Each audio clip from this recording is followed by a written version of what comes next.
حکومت پاکستان نے پاکستان کے 3 اہم ایئرپورٹس کے آپریشنز ایک خاص مدت کے لیے سرٹن ٹائم پیریڈ کے لیے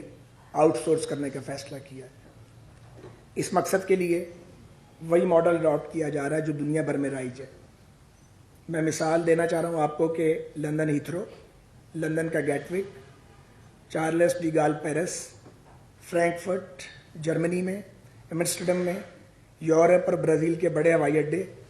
جوہانسبرگ کا ہوائی اڈہ، انڈیا میں دلی، ممبئی، حیدرآباد، دکن، اسی طرح مدینہ منورہ کا ہوائی اڈہ، یونائٹڈ اسٹیٹس کے بعد ایئرپورٹس اور آسٹریلیا کے میگا ہوائی اڈے، اور ترکی میں جو استنبول کا مین ایئرپورٹ ہے، یہ سب آؤٹ سورسڈ ہیں اور ان کے آپریشنز جو ہیں وہ انٹرنیشنل آپریٹرز اس کو رن کر رہے ہیں، ساتھ وہ اپنی انویسٹمنٹ وہاں پہ لائے ہیں اور یہی وجہ کہ بیسٹ پرفارمنس ہے، کیونکہ اس میں اب ایکسپرٹیز بہت ایڈوانس کر چکی ہیں دنیا کے اندر، تو ہم دنیا کے اسی ماڈل کو یہاں لانے کی کوشش کر رہے ہیں۔ یہ بہت پہلے ہو جانا چاہیے تھا، کئی سال پہلے، دہائیاں پہلے ہونا چاہیے تھا، یہ کام نہیں ہوا۔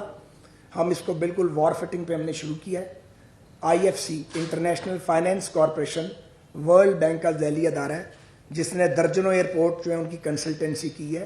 دنیا میں مانا ہوا مستند ادارہ ہے، وہ اس کے لیے ہمیں فیسیلیٹیٹ کرے گا اور ہمیں کنسلٹنسی کی سروسز انہوں نے پرووائڈ کی ہیں، ہم نے کام شروع کر دیا ہے۔ تمام متعلقہ وزارتیں آن بورڈ ہیں اور ہم مل کر پرائیویٹ پبلک پارٹنرشپ اتھارٹی جو گورنمنٹ آف پاکستان کی ہے اس کے ساتھ کام کر رہے ہیں۔ کوئی نجکاری نہیں ہوگی، کوئی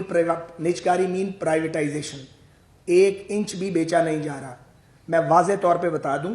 یہ زہریلا پروپیگنڈا جو لوگ کر رہے ہیں وہ ملک کے خلاف پروپیگنڈا کر رہے ہیں، ہمیں نقصان پہنچانے کے چکر میں۔ ہماری خیر ہے، ریاست کو نقصان نہیں ہونا چاہیے۔ آپ کے ہوائی اڈوں کا جو حال ہے آپ کو پتہ ہے، اور یہ بیسٹ آپریٹرز آئیں گے، انٹرنیشنل پریکٹس ہوگی، پوری دنیا نے یہ ماڈل اڈاپٹ کیا ہے، ہم کیوں نہیں کریں گے؟ ہمیں بھی یہ ماڈل اڈاپٹ کرنا ہے اور ہم G2G بھی کر سکتے ہیں، لیکن میری منسٹری کی پریفرنس ہے کہ ہم کمپیٹیٹیو بڈنگ میں جائیں اور سارے آپریٹرز جو ہیں وہ آئیں اور آ کے یہاں پہ ان کو موقع ہم دیں گے۔ قطر کو بھی آفر کیا گورنمنٹ نے، شاید UAE کو بھی آفر کیا جائے، تو بیسٹ ماڈل ہمارے نزدیک یہ ہے کہ کمپیٹیٹیو بڈنگ ہو اور انٹرنیشنل آپریٹرز کا کمپٹیشن ہو، جو بیسٹ بڈ دے پاکستان اس کو اپنے ایئرپورٹ 1 یا 2 یا 3 جو بھی صورتحال بنے اس کو وہ آؤٹ سورس کرے۔ بہرحال یہ تینوں جو ایئرپورٹس ہیں یہ راڈار پہ ہیں، ان کو اپ گریڈ ہونا چاہیے، شہریوں کو بہترین سہولتیں ملیں گی، پاکستان کو اپ فرنٹ اماؤنٹ ملے گی اور فورن ڈائریکٹ انویسٹمنٹ پاکستان کے اندر آئے گی، اور ایک خاص مدت کے بعد جو بھی طے ہوگی وہ چلے جائیں گے اور سب کچھ واپس ہمارے حوالے کر جائیں گے۔ پھر اس وقت جو لوگ ہوں گے اور اس وقت کی حکومتیں وہ فیصلہ کریں گی کیسے آگے لے کے چلنا ہے۔ بالکل کانسیپٹ کلیئر ہے، اس میں کوئی اف اینڈ بٹ نہیں ہے۔ اب آ جائیں آپ PIA مدتوں کا بیمار ادارہ ہے، مگر میں نے ان چند ماہ میں یہ اندازہ لگایا ہے کہ یہ قابل اصلاح ہے، لیکن اس کے لیے بہت سنجیدگی اور تسلسل کی ضرورت ہے اور بہت لمبا چوڑا ٹائم نہیں ہے اس کے لیے چاہیے، کیونکہ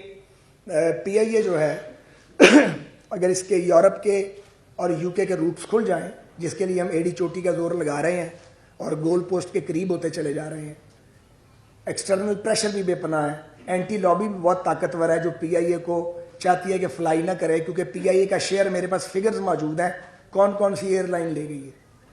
لوٹ کے لے گئی ہے، تو دل تو نہیں کرتا کہ PIA کا شیئر واپس آئے، لیکن ہم پورا اپنا زور لگا رہے ہیں اور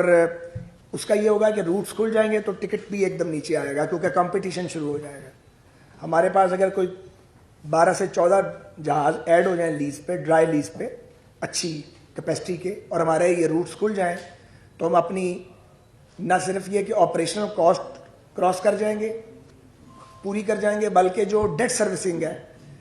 وہ ڈیٹ سروسنگ بھی کرنے کے قابل ہو جائیں گے، کیونکہ ڈیٹ پرانا ہے، تقریباً 650 یا 700 ارب کے بیچ کا ہے، قومی بینکوں کا زیادہ ڈیٹ ہے، لیکن PIA یہ سارا کر سکتا ہے اگر اسے کام کرنے دیا جائے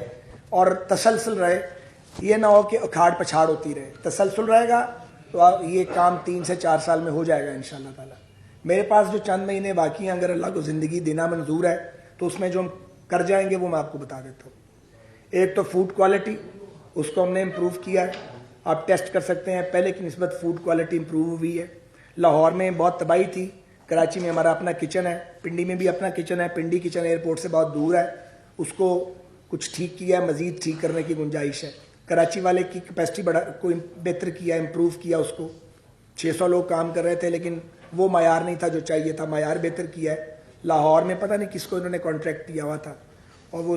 ہم جانتے نہیں تھے کون ہے, اس کی معیار بہت گھٹیا تھا. اب پھر انہوں نے کمپیٹیٹیو بڈنگ کی تو اب صورتحال بہتر ہے. دوسری بات ہے جہازوں کی حالت. 14 آپ کے پاس A320 ہے, 4 نئے لیے ہیں لیز پہ, 10 پہلے والے تھے. تو جو نشستیں تھیں وہ 7 جہازوں کی ٹھیک ہونے والی تھی, کوئی حال نہیں تھا نشستوں کا. ان 7 میں سے 2 کی نشستیں ٹھیک ہو گئی ہیں, باقی 5 کی انشاءاللہ مارچ تک مکمل سیٹیں بدل جائیں گی اور وہ بالکل نئی سیٹیں ہوں گی, چینجڈ ہوں گی, لوگوں کی زندگی آسان ہو جائے گی. کیونکہ یہ A320 گلف میں بھی جا رہا ہے اور یہ ڈومیسٹک فلائٹ بھی کر رہا ہے, تو یہ ایک ٹاسک مکمل ہوگا.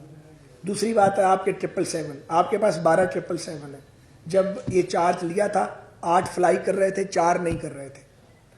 یہ جو 2 777 ہیں یہ انشاءاللہ ایک اس مہینے اور ایک اگلے مہینے فلیٹ میں واپس آ جائے گا. تو 10 777 فلائی کریں گے, باقی جو 2 ہیں ان کا مشکل کام ہے. یہ جو 777 ہے ان کی بھی سیٹوں کے حالات ٹھیک نہیں ہیں.